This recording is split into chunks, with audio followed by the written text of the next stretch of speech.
Good morning, this is Kev here to drive you crazy, and welcome back to another edition of Driven Deep, Boston Red Sox baseball. And as a final score today of 7-3, the Boston Red Sox lose their series against the Kansas City Royals. So let's just jump straight into the plays. The top of the second, Enrique Hernandez had himself a home run, a pretty impressive 424-foot home run, also scoring Hunter Renfroe, putting up the Red Sox 2-0. And the bottom of the second, Michael Taylor had reached on a field error by Bobby Dahlbeck, and that immediately made it 2-1.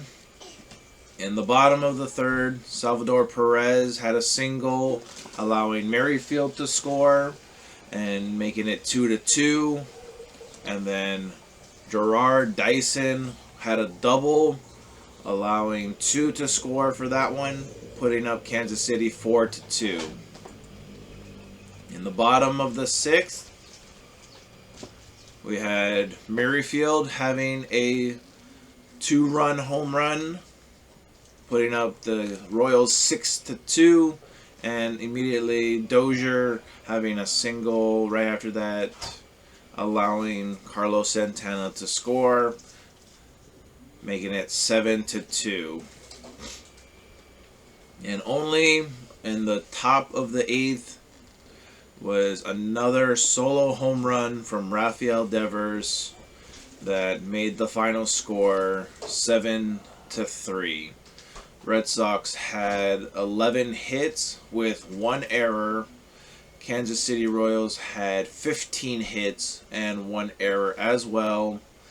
Minor has the victory, making him 6-4 on the year, and Evaldi now at 7-4. Looking at some of the in-plays, we had Arroyo, who actually had to leave this game early due to a knee injury. Had tried to make a play and his knee collided, and so he was taken out. This is a very big thing for the Red Sox, obviously, having to reinsure that Arroyo is going to stay healthy since he has been so diligent for us. So later on in the game, we actually had Marwin Gonzalez replace him, and he went 0 for 2 in his replacement. Verdugo went 1 for 5. JD Martinez went 2 for 5. Bogarts was 1 for 5. Devers was 1 for 4 with his one home run. Hunter Renfroe was 1 for 3. Kike Hernandez had a good game, 2 for 3. Bobby Dahlbeck actually still did a pretty decent job in his game today as well. Went 2 for 4.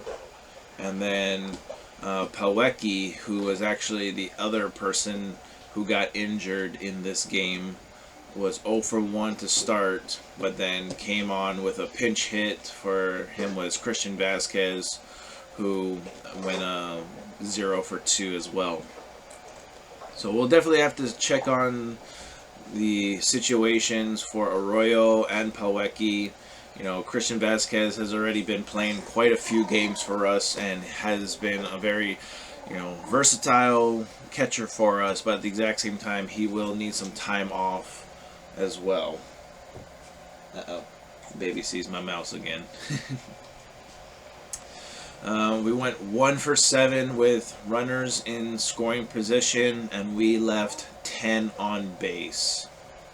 So obviously had a very subsidal game.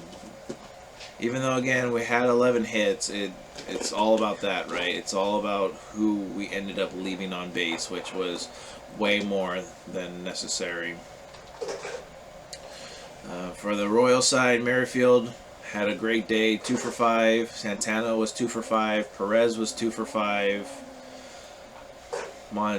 Desi was 2 for 4, who then got replaced by Alberto, who went 0 for 1. Gutierrez was 0 for 2. Dozier was 5 for 3 today, so he finally got back onto his hit streak. Dyson was 1 for 4. Taylor was 0 for 4, and Lopez, who ended up replacing for the shortstop position, was 3 for 4. So even the 9-hitter was actually having a very good game. Really proves that, you know, if they are able to get the hits like this, no matter what, it's always going to be in the favor of the team that is obviously showing a better reason to be on base. And I had mentioned it from my previous video as well, that a lot of the people on the Kansas City Royals have been up against Nathan Eovaldi before, while only like less than half of the people from the Red Sox have ever gone up against Minor. So when you have more experience against a pitcher, typically you have better results against that pitcher. We had Eovaldi go only 4 innings, allowing 7 hits, 4 runs, 3 earned runs, only 1 base by balls, and only 4 strikeouts. Hernandez came in for 1 1/3 inning with allowing 2 hits, 1 run, 1 base by balls, and 1 strikeout. Rios was the one who only went 2/3 of the inning, while actually giving up the 2-run home run, 4 hits, 2 runs, 1 base by balls, 1 strikeout. And then Andres being the person to help close out the game with the last 2 innings, only allowing 2 hits and 1 strikeout. Minor was the one who went 6 2/3 inning, allowing 9 hits, 2 runs, earned runs, 1 base by ball, 6 strikeouts, and only allowing the 1 home run to Kike Hernandez. Barlow went only 1/3 of an inning, and he was able to get the 1 strikeout necessary. Hernandez from their side went plus innings because he did not get anyone out. He only allowed the 2 hits, 1 earned run, 1 base by balls, and the home run. Zimmer came in for the 1 inning to help get no hits, no runs, and 1 strikeout. And Holiday, their closer, comes back in to just close out the game for the last inning. No hits, nothing earned. On their side, they had 4 for 16 runners in scoring position, and they even themselves had 11 left on base. So ultimately, this game was kind of out of hand for the Red Sox to start off with, and it didn't really seem like the Red Sox were going to be able to do that much when they did exactly like what they did in the very first game of this series, which was they were able to get the hits, but when it came to actually having to drive in the runs, they were unable to do such things. Now, we are still in waiting for the Rays and Mariners game, but with this loss, the Red Sox now go to 43-29, so we can see if the Rays end up winning their game to put themselves ahead again by half a game, or see if the Rays will end up losing and will ultimately keep the Red Sox at least half a game up.